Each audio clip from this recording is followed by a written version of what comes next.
hot-tempered. That's even the word, hot-tempered. So I was hot-tempered, and probably because I watched my parents, I didn't really regard people. I didn't know how to give respect to people.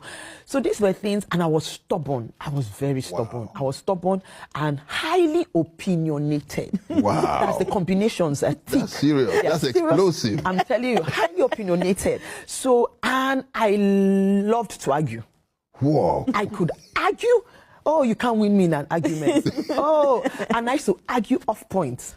I don't know if you know what off point means. Yeah. Argue it's not making sense, but because I am opinionated, so I would stand my ground on whatever I'm saying. And no matter what you're saying, I can't understand you. I don't even want to understand you except you understand me. Wow. And these were things I grew up with. And because I grew up like that, I didn't even know it was a problem. And my parents wouldn't have pointed it out as a problem because I got it from them, so we are all alike. So it was when I now left and got into the university, I think where I even found out that I actually had the problem when I met my husband. Because I didn't know I had a problem. I actually thought I was good. And, I love to smile. So I was a smiley kind of person. So it's only when you get to me that you now you see anger, but if you meet me, you will never know. So it was just beautiful, So I didn't see it as a problem until I met my husband. And in our relationship, we went out for 5 years. We went out for 5 years before we got married. So it was in that, in our going out, then he starts to point out things. And I'm like, what is the problem? As in, I don't see it as a problem. When I was arguing, people used to tell me, people used to hail me for my arguing skills, and they'll be telling me how I have had 2 people want to sponsor me to read law because I could argue. So it was a strength. Yes. That was what I thought. It was a strength. So how do I now meet a man and he's telling me that this is not a strength? Yeah. This is terrible. Yeah. You can't continue that way. So it was a lot to battle with. And not knowing, by the time we got married, this thing started to put a strain in our relationship. And it became so bad because the man I married was such an amazing man. He came from a background that was very peaceful. He's a very peaceful person till date. He is very peaceful. He doesn't like problems, trouble, nothing. But me, I came from a home that did not know what peace looked like. So peace for us was you shout, and that's peace. Yeah. When it's not peace is when you start boxing, when you start fighting. So if I'm talking, we're like, why are you raising your voice? Why? I'm like, me. I said, there's no problem. Nothing is happening yet. So my husband couldn't just understand where I was coming from. And I think another problem I had was that I didn't really have an understanding of what God had put in his life and who he was and who he was to people. And because everything I did was affecting him, even to ministry. You have a ministration you're going to go for. You don't want to have an argument before a ministration. But I didn't even understand all these things at that time. So I can make him so upset before he goes for administration. I think it just took God to help my husband during that period, because you have to show up to the people and you have to give to them, and it's now that I'm doing ministries, now that God has, that I now understand the place I put him in, those years, because you need a mind that is, at peace, and you need a free spirit even to receive from God. You don't need offense. You can't receive from the Holy Spirit with offense. So you imagine what I was doing. I think the devil was just using me, at that point. And these things were things that caused a lot of strain, to the extent that at some point my husband even, stopped talking much to me. He would just be quiet. I can say everything I want to say. He would just be nodding his head. And you're expecting that he shouldn't just nod, but he was just nodding because I don't know the next thing I'll say, and you flip, you go off, and I won't know how to control you. So, and just to go back to what you said, sir, about, him saying I left him. Do you know, the truth is that angry people, most times, when they do the things they do, they don't even know what they are doing. They don't remember. Wow. They don't remember what they do, because they do it in anger, in the heat of the moment. It's an emotion that it's uncontrolled. And because you react based on that emotion. By the time you come back to your senses, by the time you calm down, you forget too many things you did in the heat of that outburst. Wow. So it's the people that you have offended or hurt that are the people that can remember what you did. Yeah. My husband has also reminded me, one of the times he spoke, he said he can remember the times I threw plates out of anger. Do you know I can't remember it? And I tell him, are you sure it's me? I said, it can't be me. No, I couldn't have done that. Me now. No, it's not me. But you see, but these are things you do, and it keeps, it keeps, there was something I said in my book, and I said that, I said something, I'm sure you must have read it, when I said that, today marriages, what is breaking homes is not even, it's not as much as, those days where you say maybe it's infidelity. Yeah. The things that are breaking homes today are these little things. They look little, but you see anger, you see whether it's being highly opinionated, disrespect, unforgiveness, assumptions. Yes, these things are eating into homes. Wow.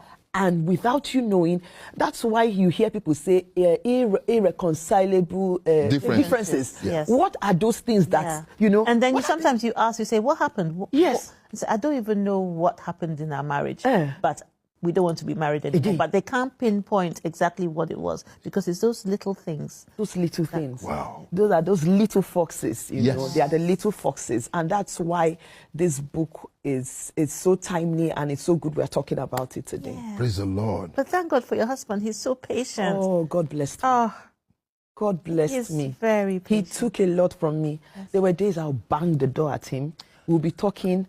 And this is see, even you're the one that you say, you can't even imagine it. Yeah, because the reason I went was because when we married, we were not Christians. Yes. And because I've seen my father, the way he dealt with my mom. Yes. I knew she grew up in Europe. Yeah. And European ladies have this attitude. When they get angry, bang the door. So I had to sit down with her and say, sis, whenever you get angry, don't bang the door. Just call me into a room quietly so we can talk. Yes. So I said, our children must never see us bang door or shout or fight. And we thank God. All these years, it never happened. She just called me in a room, we sit down, we talk. When we finish and everything's okay, we're out, back to normal. I said, so don't bang door. So when you say you bang door, that's why I went, what? Because, that was it, because maybe we'll start talking, and at some point, I can't take it anymore. It's probably not going the way I want it to. That's what it is. So I'm like, what? Whatever wants to happen, let it happen. Yes. Wow. And I walk out, I bang the door, and he's there. And he won't chase me. He won't come after me. He won't raise his hands. He won't raise his voice. He will just stay there. Even, what he used to do those days? He would just cry. My husband would cry. Oh. I made him cry. Oh. Serious. It's when he starts to cry. And I realize, okay. It's really bad. It's bad. What you did is bad.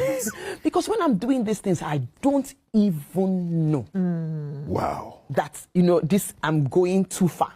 It's like you don't know where the boundary lines are anymore. Yeah. So it's only when you now see him, then I'm like, okay, you've just gone, this, you shouldn't have gone this way. Then I start begging. I will kneel down and beg. I will start begging. And my husband always tell me then, I'm not a bulb, a light bulb that you switch on and off at, Days into our marriage and I was talking to my wife about something. My wife just clears the entire table. There were breakable plates and breakable cups on top of the kitchen and all that. And I was talking to her. She just used her hand like this, cleared all of them on the ground. Yes, serious clearing. Cleared all of them on the ground, and everything broke and all that. And I'm looking, I've never seen that type of thing before, because where I'm coming from, we're not used to it, and everything just broke like that. Oh, are you afraid for the story I'm telling? My wife hears it. When I tell it, she laughs. She even contributes. Oh yes, because right now she's okay. You understand what I'm saying?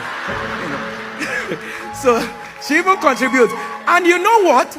I thank God that I'm able to go through what I went through, because the Bible says so that but I must tell you, it was not funny. It's not the kind of thing that I said. I told the people who came on Wednesday, I was on the streets of London with my wife and went to shop, and that time, and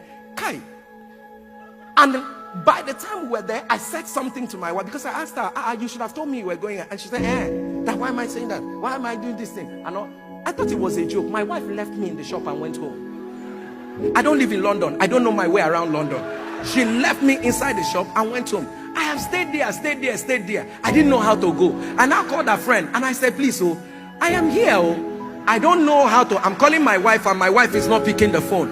And her friend called my wife and asked her, and where are you? I was like, she's like, she's in the house. Is anything the problem? She said, well, you left your husband in the man. He said, that he will find his way and come back. Have I found before? I've never found my way to come back. And the truth of the matter was that was how she left me. Her friend had to be the one that would bring me back. And you can imagine that type of life. You can imagine that type of. One day my wife looked at me. One day I was talking to her. She said, hi, you have a problem. I told her, yes. What is the problem? She said, the problem is that you like peace too much. Heaven bear me witness. She said that. He said, you like peace too much. I said, I like peace too much. He said, yes, you like peace too much. I'm praying with my wife one day, and then we're praying. And she says to me, my time is almost gone. And she says to me, while the prayer was going on, she touched me. Summarize.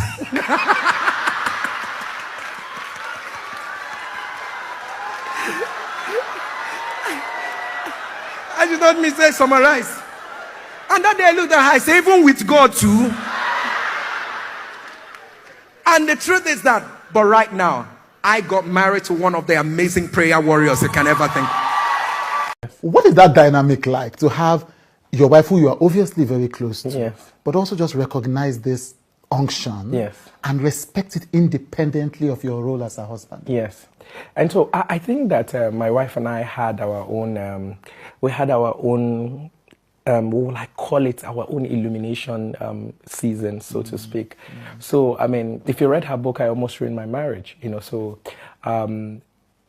she needed to see the pastor in me, not necessarily her husband, during those teething and very turbulent times, So, and I didn't realize why God was causing me to, to be in that place of being molded by her actions, right?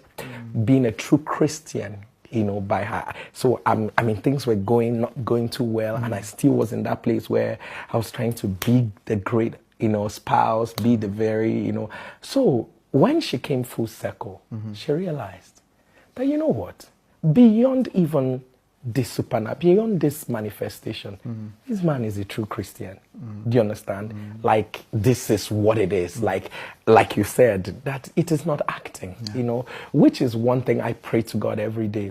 I'm sincerely in that place where all I desire with all of this, growing numbers is that Jesus be pleased. That is all I desire. As in, I don't know what else that, comes to my heart every day, more than the fact that I just want God be glorified in everything. Just look at us and be happy. Look at us and don't feel like, okay, they've joined this bandwagon again. May we never, in our journey, it's a heartbeat for me.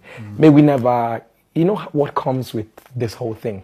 The attention, the people who want you, the nations of the world. I mean, it's growing. And my desire is just to make sure that I'm still in that space where my heart, I just want to keep loving God. I just want to see him keep working on me, helping me to live for him. That's all I want. I don't want to, when these things get on, and then you are in that space where everybody, I just want to love God and just keep doing the right thing. Never coming to a point in my life where, you're caught up with a frenzy and you start losing balance. Yeah. So that's just my sorry. Until you've seen a situation of 3 family members having cancer at the same time, and then they've gone through treatment, and I remember these things every morning. I come to the altar, and then if you imagine the number of devices put on, whether it's on YouTube, on Facebook, how many people will connect, so you can imagine how much issues we have to deal with, and people who send us too many prayer requests, and all that. Sometimes I'm just overwhelmed, and I'm saying to, and because my heart is in this, you don't know. Every time, there's people who walk with me know. Every time someone is healed, the joy. The joy, I could tell my peers, I'm so excited. God, I'll be sharing testimonies with them and all of, because I just want to see people smile. I mean, I hate anything that represents evil, so every time I come, the burden can't even go away. The burden can't even go away, because sometimes if God doesn't even place the burden in your heart, the things you're seeing, the messages you're seeing, if we finish this interview, if I bring out my phone now without anything and I show you, you'll just see a list of, this one and all of that. I've had to change numbers, but it's not working. So you still have these messages enter into how the new one goes out, and people find that one and it just goes out. People are hurting. So how can, and this is what I feel like the reason why we've seen the miraculous so much in what we do is because of our hearts. So, like you said, compassion. Nobody can walk in the supernatural without compassion. Because I see a lot of pastors who come to me, Pastor Jerry, we want this mantle of the miraculous, lay hands on us. They don't used to lay. I mean, there are things that come from the place of brokenness. Can you carry this burden? What do you want out of this miraculous? What do you want? For me, to see people change, to see people smile again, to see families, united again, to see that guy that is, has gone the way of addiction, be restored, but to see homes, to just see people laugh and smile, because wickedness in the sun is more than ever before.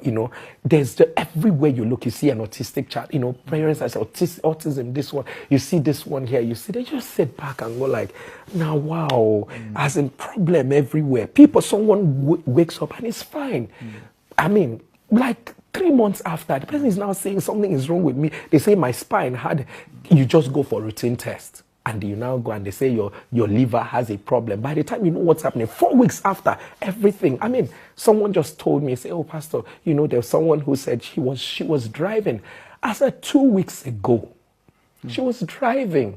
As of 2 weeks ago, right now, one of my pastors was telling me she can't use her 2 hands. From nowhere, the hands can't be used anymore.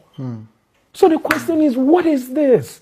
So I just sit back and I'm like, okay, this was even in the UK. So what is she doing? What has she's done everything. She's even a medical person. So what am I supposed to sit down and tell? And these are many more. As far as the devil does not rest in bringing out evil, I will not rest.